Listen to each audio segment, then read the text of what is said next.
The big advantage of being a full-time music producer and DJ is I can decide when I want to go to the studio. Today it was raining for the entire morning, so I stayed here, took care of business things. Now that it's stopped, it's time to head to the studio. It's really cold and windy. Fall has definitely arrived.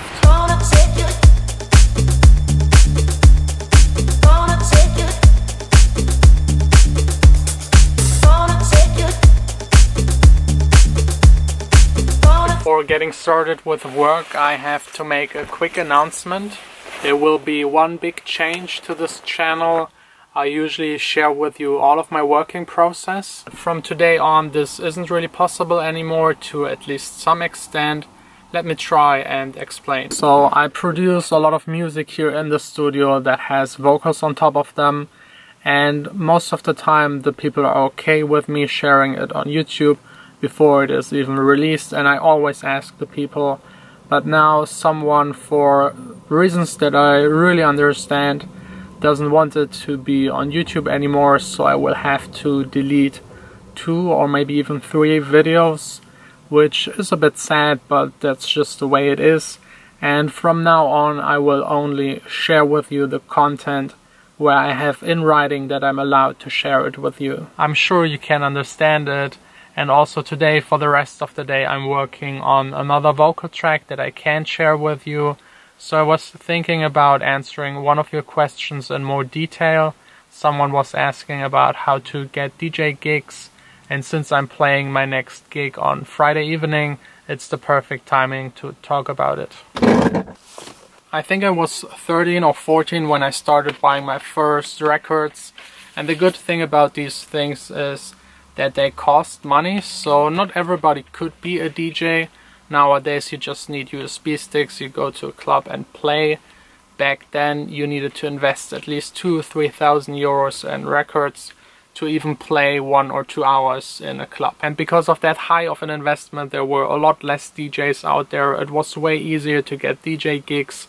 I basically started out by asking other DJs if they could help me to learn to DJ, and also to give me the chance to play in a club maybe the first or last half hour. And of course I didn't get paid for that at all. All of these gigs were in really small youth clubs, usually in the basement with 50, 60, 70 people. One day one of the DJs that was playing there regularly got sick. I got to play the entire night and played actually my first real DJ set. From there I was asked by a couple of people attending that event if I want to play in other smaller youth clubs. From there I took it to bigger clubs that were rented by schools that were doing prom financing events. That's something really common here in Germany. And I think 4 or 5 years later, after starting, I was playing almost every weekend in a club. I did this for a couple of years and it kind of got boring because I was always playing at the same places with the same people playing the same music. I got more and more into producing my own music, and more I stopped playing in clubs. I wanted to put out big records and play also abroad and further away in different clubs. But this isn't really possible without producing. So if you don't want to get stuck in playing small clubs in your area, you really have to start making music. Without it, it's impossible to really be a DJ. There are only a very few exceptions of DJs out there in the world that are playing big clubs and do not really produce, but most of them are from an older generation of DJs. So this whole I start playing and play bigger and bigger venues isn't really working anymore. You have to produce. And with producing music, it can happen that you just sit in your studio for years and then one day you have a big hit and you just play all over the world. Of course, this is only happening to a very small amount of people. If you still want to have a realistic chance to play in a club, just go to your favorite club where the music is played that you love. Try to get in contact with the club owner and the other DJs and ask them if they're willing to give you a chance to play there. Have a mixtape ready that really fits the style of the club. Do not aim the mixtape to the peak time of the club. it is more likely that you will play at the beginning or the end. Nobody will let you play during the peak time if they've never seen and heard you play in front of people. Don't expect to get paid, also don't ask for payment. This is very, very unlikely. Be happy that you're able to play in front of people, that you get a chance. If you're lucky, you will get a couple of guest list places and maybe some free drinks. But don't overdo it with the free drinks. This can go horribly wrong. Also, don't give the free drinks away to your friends. I had this situation once in a club where they billed me 650 euros because I was very generous to all of my friends. The disadvantage, as I already mentioned, is that you will very, very likely only play in your hometown and maybe some of the surrounding cities. If you really want to play in other countries, on other continents, you really have to produce music and make sure that your tracks succeed so much that people will try and get in contact with you and book you. If that's what you want to do, lock yourself in a studio like I'm doing, produce the best tracks you can, try to promote them as good as possible. Do this for a couple of years consistently with really high quality, and you will build up a fan base. At the end, that's all what it's coming down to. If you want to earn more than 300 to 500 euros per gig, you really have to have a strong fan base that is coming every time when you're DJing. I know some local DJs here in the city that make 4,000 or 5,000 euros per gig, which is a lot of money because they have a lot of friends and are really good connected within the city, so that a lot of people show up whenever they're DJing. But the second they're DJing in another country or in a city that is a bit farther away, basically nobody shows up. Just try and see it from a club promoter's perspective. They're paying you a lot of money for DJing and you're DJing good music, that's fine. But if you want to have more money, you have to bring them more value.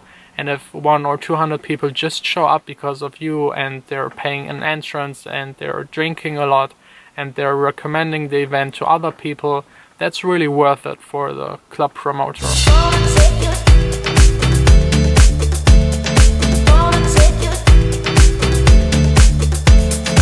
This new track that I've just finished is super cool. I can't wait to share it with you. It goes more into the direction of the Shadows track that I already did and the 2 tracks with Kaylee. And I guess next week I will go back to working on one of the Kaylee tracks. It will be released very soon and there are some small details I have to change, but more on that next week. Now it's time to head back home.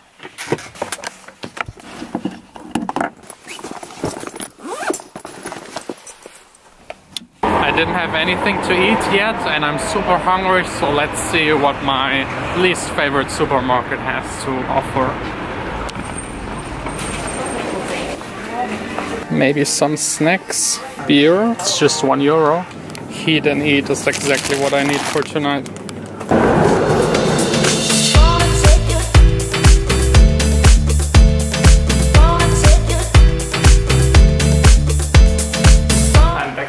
Let's see how Vanessa likes my choice for dinner.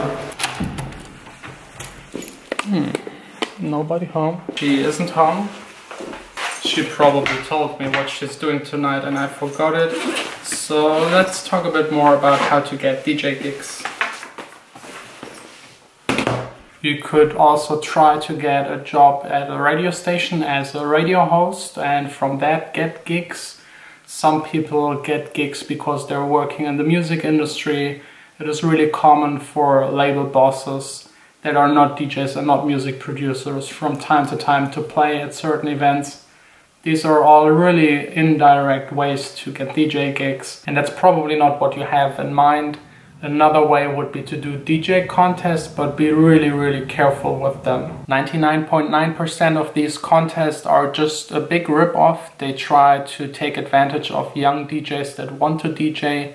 Usually you even have to pay to participate, and then they ask you to put a lot of people onto the guest list. They just try to fill their club on nights that usually don't work that well. I've once participated in one of these contests with Gordon together as a DJ team. We even produced a special intro for our set, and this was the time where I just started out producing. It sounded really bad. Everybody stopped dancing the second the intro played. We made completely fools of ourselves that night. But looking back onto it, it was kind of funny somehow, in some way or form. I don't know, it's maybe a story for another video. My couch is actually super comfortable. I never sit back here.